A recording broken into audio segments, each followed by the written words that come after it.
بسم الله الرحمن الرحيم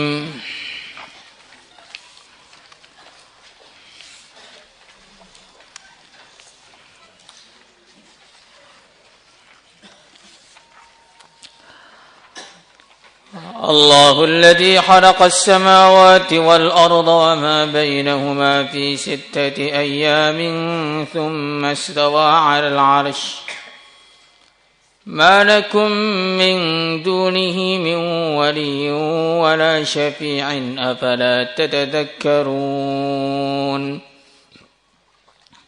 يدبر الأمر من السماء إلى الأرض ثم يعرج إليه في يوم كان مقداره 1000 سنة مما تعدون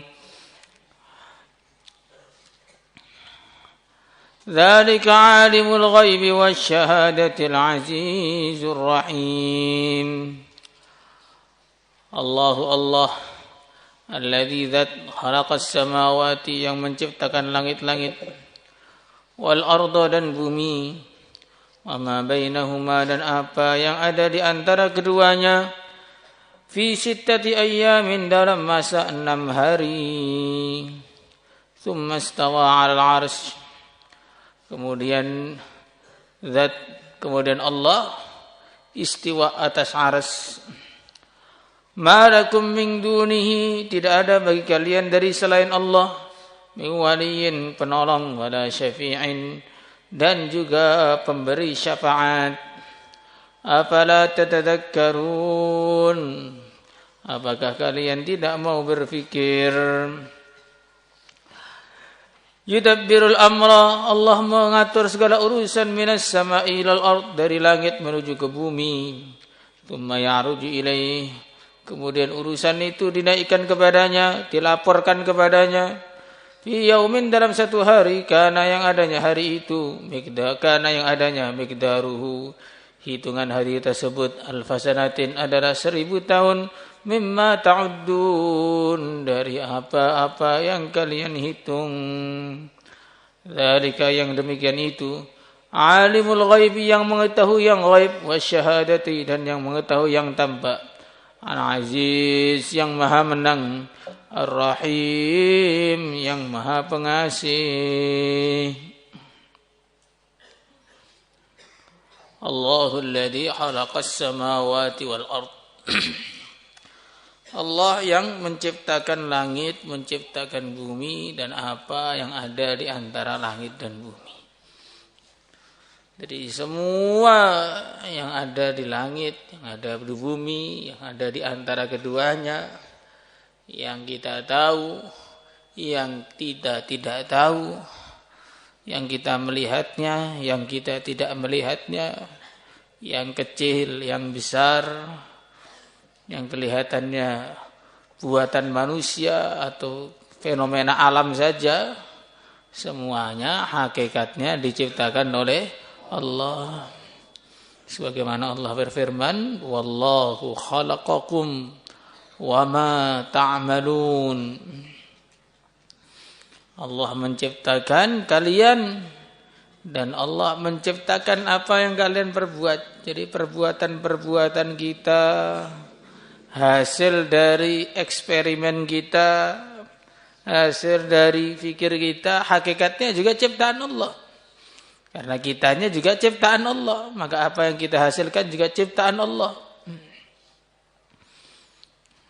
Tidak pernah manusia ini ada yang bisa merasa menciptakan dunia, itu enggak ada. Walaupun Fir'aun enggak pernah dia ngaku saya yang menciptakan bumi, akan bisa.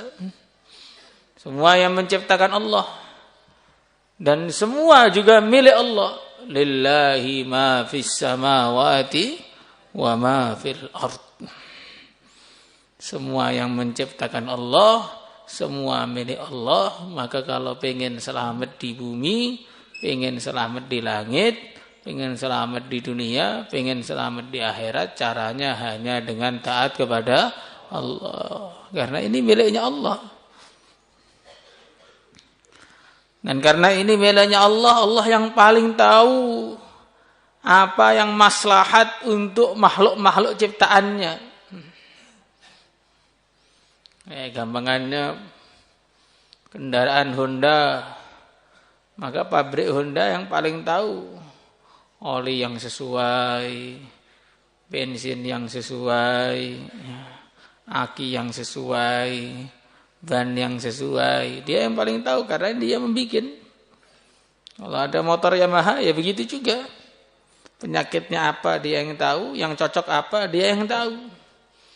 Nah, manusia ini ciptaan Allah, maka yang paling maslahat untuk manusia ya hanya Allah yang tahu.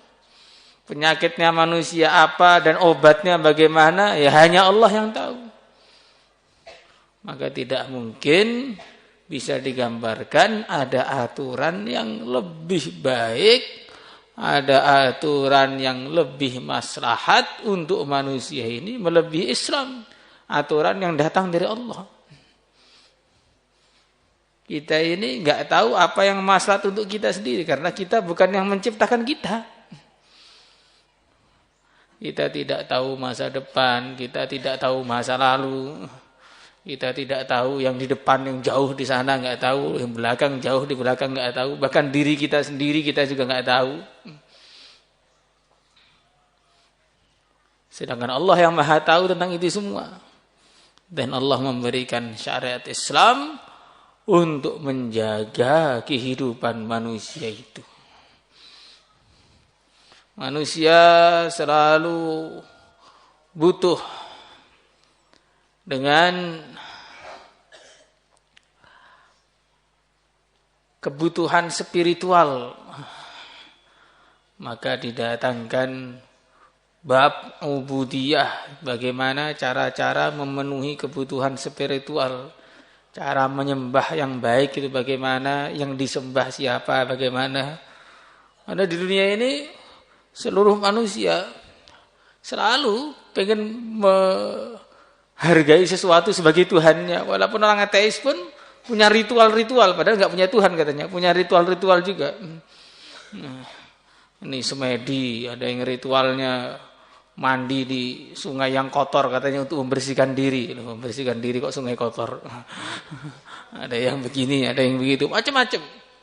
Maka kita diajari dengan ubudiyah, kita tahu cara menghamba yang benar, kebutuhan spiritual kita jadi terpenuhi dengan sholat, dengan puasa, dengan berzikir, dengan membaca Al-Quran. Dan manusia ini juga makhluk yang memiliki kebutuhan-kebutuhan. Perlu beli makanan, perlu beli pakaian, perlu beli rumah, perlu menyewa, perlu meminjam. Maka semua kebutuhan-kebutuhan antar sesama mereka dikasih namanya aturan muamalat lengkap, mulai baik ijarah, pinjam meminjam, sewa menyewa, lengkap semua. Yang sangat maslahat untuk manusia. Yang seandainya hukum itu dipraktekkan, maka tidak akan terjadi doror dalam masalah jual beli dan sebagainya itu. Manusia mereka juga butuh punya kebutuhan biologis. Punya kebutuhan biologis, perlu pasangan, perlu anak dan keturunan dan sebagainya.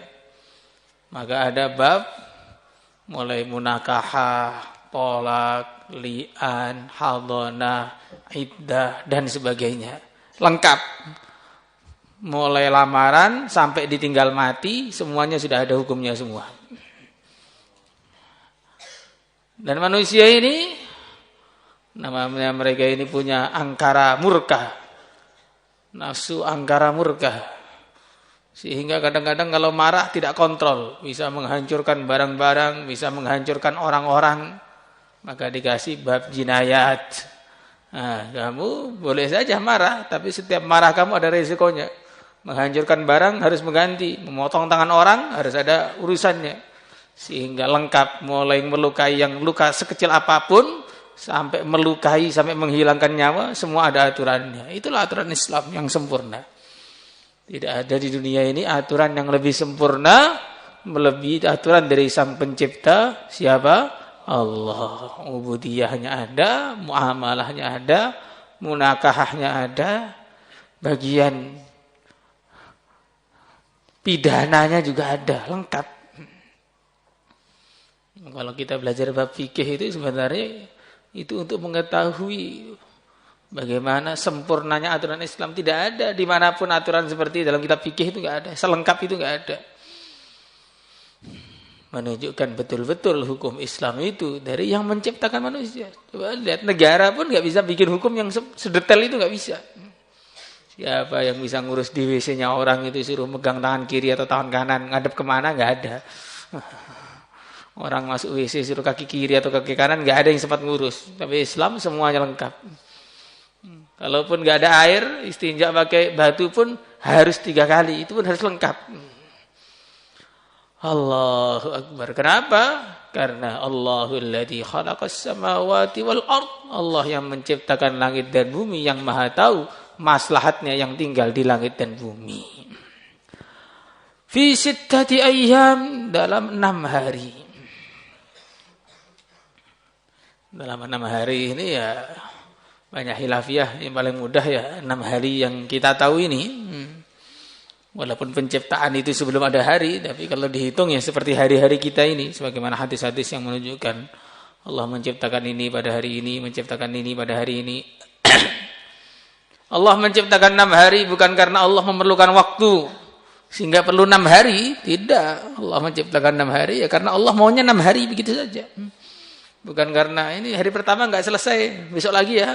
Enggak. Tidak pula seperti yang dikatakan oleh orang-orang Yahudi. Orang Yahudi itu ketika mendengar Allah khalaqas sab'a samawat, Allah khalaqas samawat wa ma bainahuma fi sittati ayyam, setelah 6 hari ngapain? Tsumastaraha, kemudian Allah istirahat katanya.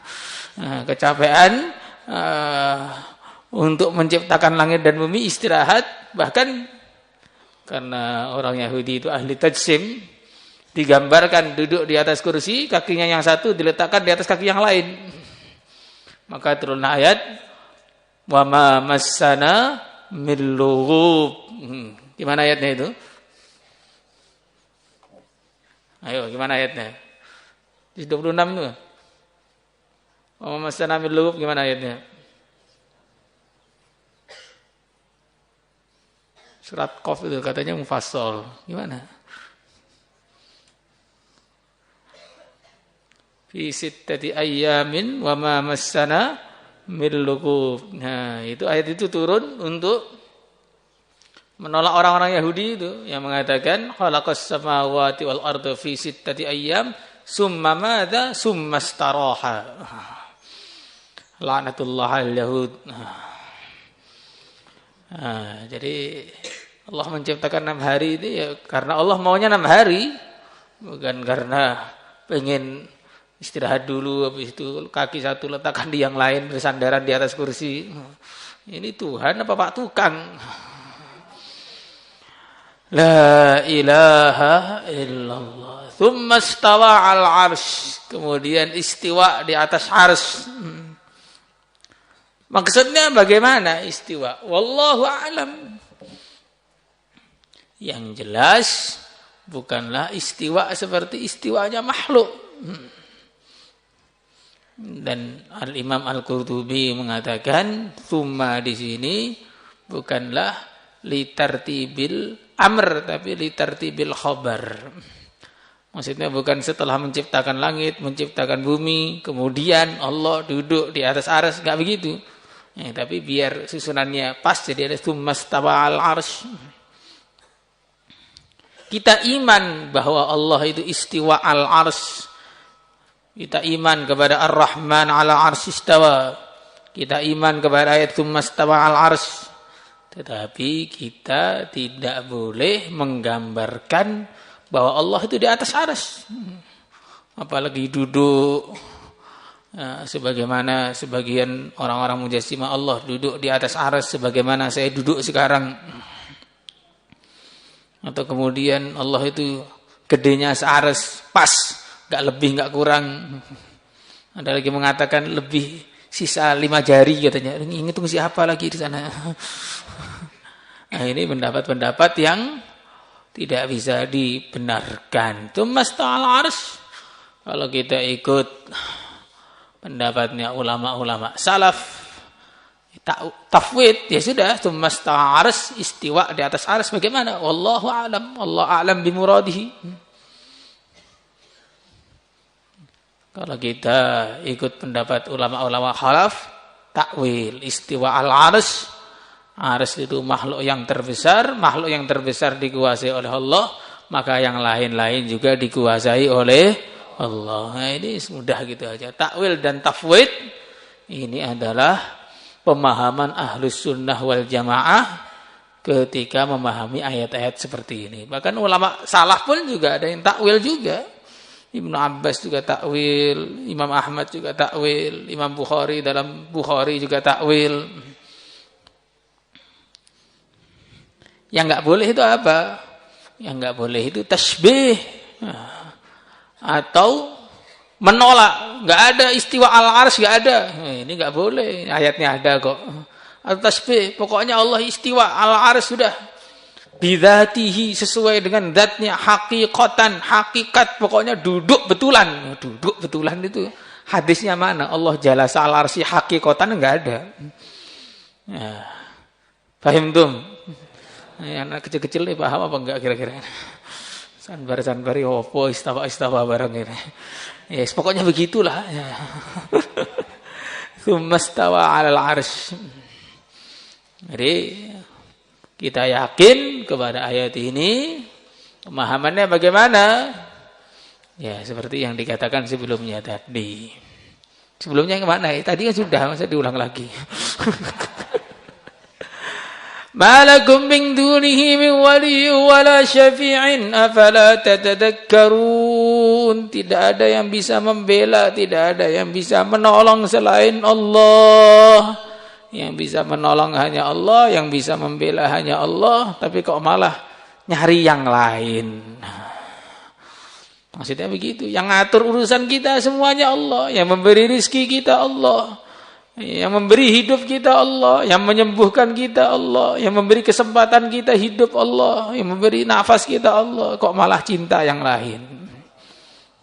Cinta yang lain sudah jelek sekali, apalagi nyembah yang lain.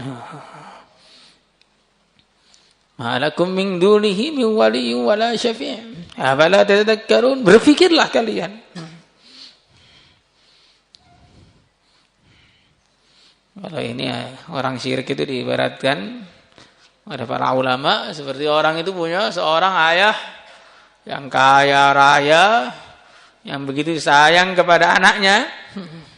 Anaknya minta apa saja dituruti. Tetapi tiba-tiba anak tadi nggak mau minta kepada ayahnya, malah minta kepada tetangganya yang tinggal di bawah kolong jembatan. Saya minta duit Pak sama orang di bawah jembatan yang nggak punya apa-apa, padahal ayahnya punya istana. Bodoh apa tidak begini ini? Bodoh, padahal ini sama-sama manusia saja. Nah, Rabbul Alamin kemudian disamakan dengan makhluk yang tidak bisa apa-apa. Betul-betul bodoh. Nah, termasuk bagian dari kesyirikan itu apa? Amal tidak ikhlas. Salat itu bisa digunakan untuk mencari ridha Allah, malah digunakan untuk mencari pujian, enggak dipuji lagi.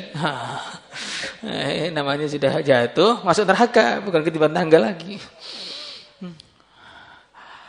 Yudabbirul amra minas sama'i ilal ard, thumma ya'ruju ilaih. Allah mengatur urusan, diturunkan urusan itu dari langit. Melalui perantara-perantara malaikat, ada malaikat Jibril, malaikat Mikail, malaikat Israfil, malaikat Israel, itu yang diperintah oleh Allah sebagai malaikat-malaikat yang bagian mengatur alam semesta ini. Dan mereka masing-masing punya malaikat yang lebih banyak lagi yang enggak terhitung jumlahnya. Allah katanya kuasa atas segala sesuatu, kok nyuruh malaikat apa enggak bisa sendiri? Loh. Malaikat itu juga bagian geraknya, malaikat juga digerakkan oleh Allah. Bukan kok Allah enggak bisa sendiri gitu, enggak begitu. Jadi mengajarkan kepada kita bahwa segala sesuatu itu ada asbab, asbab yang ghaib dan asbab yang zahir. Nah, jadi Allah menjadikan segala hal-hal yang ada di dunia ini ada dua asbab itu. Asbab yang zahir, ada asbab yang ghaib. Kalau yang ghaib tidak ada, maka walaupun yang zahir ada, maka tidak terjadi apa-apa. Contohnya, orang mati, asbab zahirnya sakit, tabrakan, masuk jurang. Asbab ghaibnya datang malakul maut. Maka walaupun asbab zahir ada, tapi asbab ghaib tidak ada, ya enggak mati-mati. Sudah sakit, koma, udah tinggal tulang belulang dan dosa. Enggak mati-mati. Sampai orang capek nungguin enggak mati-mati. Ada orang jatuh dari motor, udah pecah kepalanya, enggak mati. Bahkan jatuh dari pesawat tuh enggak mati. Masya Allah. Tapi ada orang yang enggak apa-apa karena asbab ghaib datang, yaitu malaikat mau datang lagi duduk pun langsung mati. Ngaji begitu juga. Asbab zahirnya mendengar, menulis. Asbab ghaibnya ada malaikat ilham yang datang. Maka walaupun mendengar, menulis, kalau malaikatnya enggak datang karena bau rokok, ya enggak paham-paham. Apalagi sudah enggak mendengar, enggak nulis kerokokan, wes tambah enggak paham sekalian. La ilaha illallah. Yudabbirul amra minas sama ilal ard. Allah mengatur segala urusan diatur oleh Allah, tidak ada yang keluar dari aturan Allah sedikit pun. Wala ya'zubu an misqala dzarratin fis samawati wala fil ard wala asgharu min dzalika wala akbaru illa fi kitabim mubin. Jadi semua yang terjadi ini bahkan debu yang berpindah dari satu tempat ke tempat lain, angin yang berhembus, rambut yang tumbuh, rambut yang jatuh, kutu yang ada di rambut kamu. Ini semua diketahui oleh Allah, diatur oleh Allah. Summa ya'ruju ilaihi fi yaumin kana miqdaruh. Ini tafsirnya banyak, di antara yang paling mudah dipahami.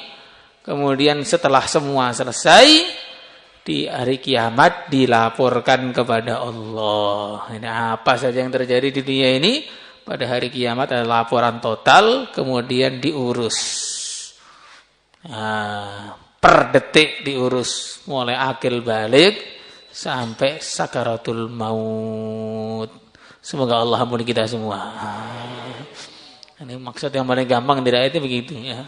Allah mengatur alam semesta ini dan memerintahkan para malaikatnya.